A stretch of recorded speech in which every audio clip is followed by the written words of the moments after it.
बिस्मिल्लाहिर्रहमानिर्रहीम अस्सलाम वालेकुम मेरी यूट्यूब फैमिली। क्या हाल है आप सब लोगों का। अल्लाह अपनी रहमतें बरकतें नाज़िल फरमाए आप लोगों पर और आप लोगों की हर जायज़ हर दिली ख्वाहिश अल्लाह ताला पूरी करे। नमाज पढ़ के फ़ारग हुए हैं और आयशा को मैंने उठा लिया है। अभी तकरीबन 5:40 हुए हैं। थोड़ी थोड़ी रोशनी है तो आयशा को मैं थोड़ी सी इधर से दौड़ लगवाऊँगी, फिर हम करेंगे योगा। तो इससे ये होता है कि आयशा माशाल्लाह से एक्टिव हो जाती है, बिल्कुल फ्रेश हो जाती है और रात को ये जल्दी सो जाती है। तो फिर ये है कि थोड़ा बहुत नाश्ता वगैरह प्रॉपर ये कर लेती है। अगर इसको मैं योगा करने के बाद आके ठाऊँ तो बस फिर ये बहुत ही डल रहती है। नाश्ता इसका लंच बॉक्स मैंने रेडी कर दिया है, नाश्ता करवा दिया है इसे। तो इसके लिए मैंने रखे हैं 2 अदद बनानास, थोड़े से मैंने ग्रेप्स डाले हैं और चिप्स ली है थोड़ी सी मैंने आलू की, जिसको मैंने बेसन लगा के फ्राई किया था। और अभी आया था बाहर सब्ज़ी वाला, 10 बज गए हैं, तो उससे मैंने थोड़ा सा फ्रूट लिया है, 2 लिए हैं मैंने मूलियाँ। मियाँ साहब को मैं मूली वाला पराठा इंशाल्लाह बना के दूंगी। सब्ज़ धनिया लिया है, साथ एप्पल लिए हैं और ग्रेप्स लिए हैं और बनाना लिया है, जापानी फल लिया है। ये बहुत ही हमारी सेहत के लिए हेल्दी है और बहुत ही मज़े का होता है। सारा फ्रूट अच्छी तरह से वॉश करके इस तरह से मैं बास्केट में डाल के रख देती हूँ, फिर बच्चों का जिस चीज़ को दिल करता है वो आराम से खा लेते हैं। फ्रूट हो या सब्जियां हो, उन्हें आप अच्छी तरह से वॉश करके उसको ड्राई करके फिर बास्केट्स में डाल के फिर फ्रिज में रखा करें। और आयशा के जो कपड़े वगैरह निकाले थे सर्दियों के मैंने, उसे हम कर रहे हैं वॉश। थोड़ा सा सर्फ़ डाल के एक दफ़ा उसको पानी में खंगाल लेंगे और फिर इसको हम ड्रायर में सुखा के तो इसे अच्छी तरह से ड्राई करके रख लेंगे। फिर 1 बाय 1 करके आस्ता आस्ता इसको स्लोली स्लोली हम प्रेस करना शुरू करेंगे। फिर ये होता है कि एकदम से बर्डन नहीं पड़ता ना मुलाजमों के ऊपर और आपके ऊपर। तो मीर के भी मैंने कपड़े वाश कर लिए हैं, आयशा के भी सुबह इंशाल्लाह इसके बाबा के निकालेंगे और फिर थोड़े थोड़े करके इनको प्रेस करना स्टार्ट करेंगे।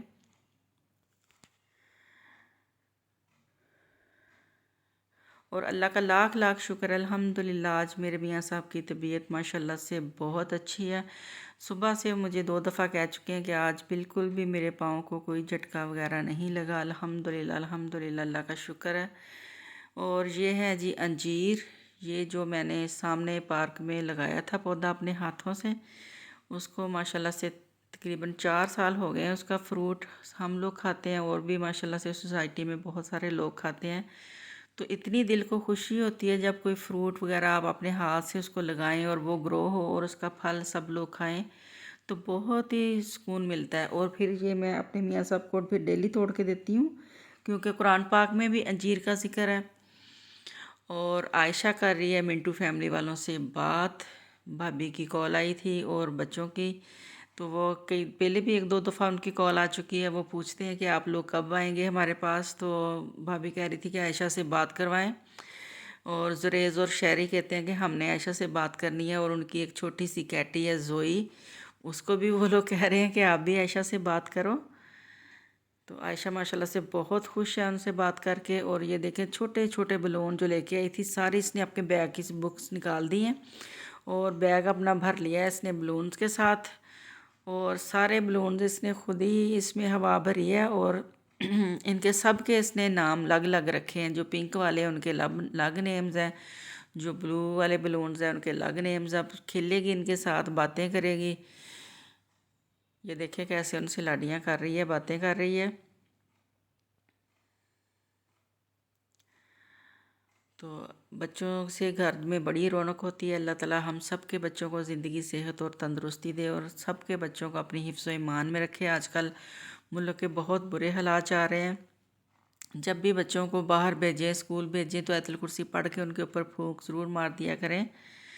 कपड़े ड्राई हो गए हैं, जो बेड शीट्स वगैरह वाश की थी वो मैंने इनको फ़ोल्ड कर लिया, इन्हें अलमारी में रख देंगे क्योंकि अब मौसम चेंज हो रहा है। मैं थोड़ी सी मोटी बेड शीट्स निकाल लूँगी। गर्मियों में हम कॉटन की बेड शीट यूज़ करते हैं, निशात लीलन की।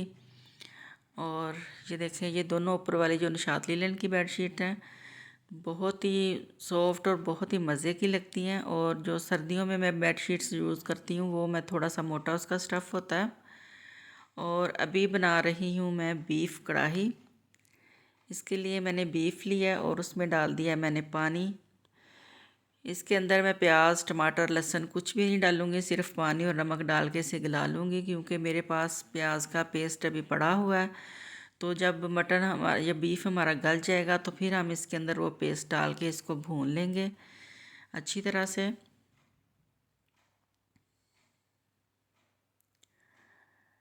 और ये देखें हमारा बीफ जो है वो गल गया। इसकी मैंने यखनी रिमूव कर ली है थोड़ी सी, और इसको निकाल के मैंने कढ़ाई के अंदर शिफ्ट कर दिया। इसमें डालेंगे हल्दी, लाल मिर्च का पाउडर, नमक, ज़ीरा और सूखा धनिया इसका पाउडर, और साथ इसमें डालेंगे घी और इसको हम भूनेंगे अच्छी तरह से।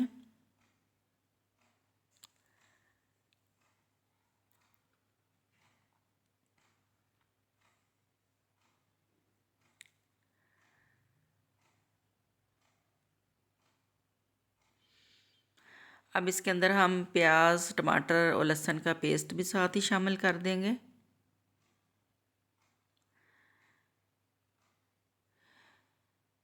और डालेंगे इसके अंदर ऑयल और इसे अच्छी तरह से भूनेंगे।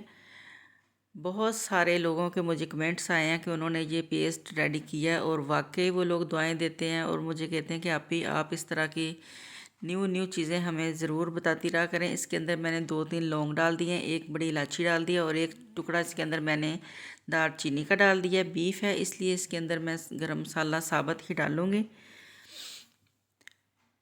तो बहुत सारी चीज़ें हैं अल्हम्दुलिल्लाह जो मैंने अपनी ज़िंदगी में जिनका तजर्बा किया और वो मैंने आप लोगों के साथ शेयर किया, और आप लोगों का आगे से बहुत ही अच्छा रिस्पांस आया। आप लोग उसको ट्राई भी करते हैं और मुझे बताते हैं कि वाकई आप लोग उससे फ़ायदा उठा रहे हैं।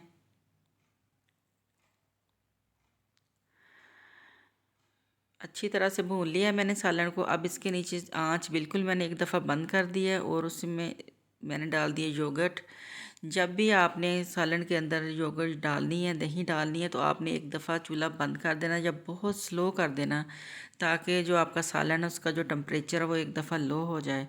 फिर आपने उसके अंदर दही डाल के मिक्स करना है। अब मैंने इसके नीचे आंच चला दी है। देखिए माशाल्लाह से दोबारा से भुनना स्टार्ट हो गया और बिल्कुल दही अच्छी तरह से मिक्स हो गई है। अगर इसी तरह तेज़ आंच पे भूनते हुए आप इसके अंदर दही डालेंगे ना, तो इसके अंदर बहुत बारीक बारीक दही के दाने बन जाते हैं और वो खाने में बहुत बदमज़ा लगते हैं। तो भूनने के बाद मैंने इसके अंदर यखनी डाल दी थी तकरीबन 1.5 गिलास के करीब, और इसको मैंने 3-4 मिनट तक पका लिया।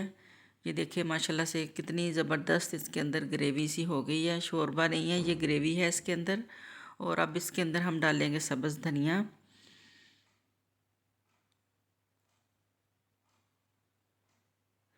और मियाँ साहब के आ रहे हैं फ्रेंड, तो उनकी मुझे आ गई है फरमाइश के साथ में कोई मीठा भी रेडी कर लो।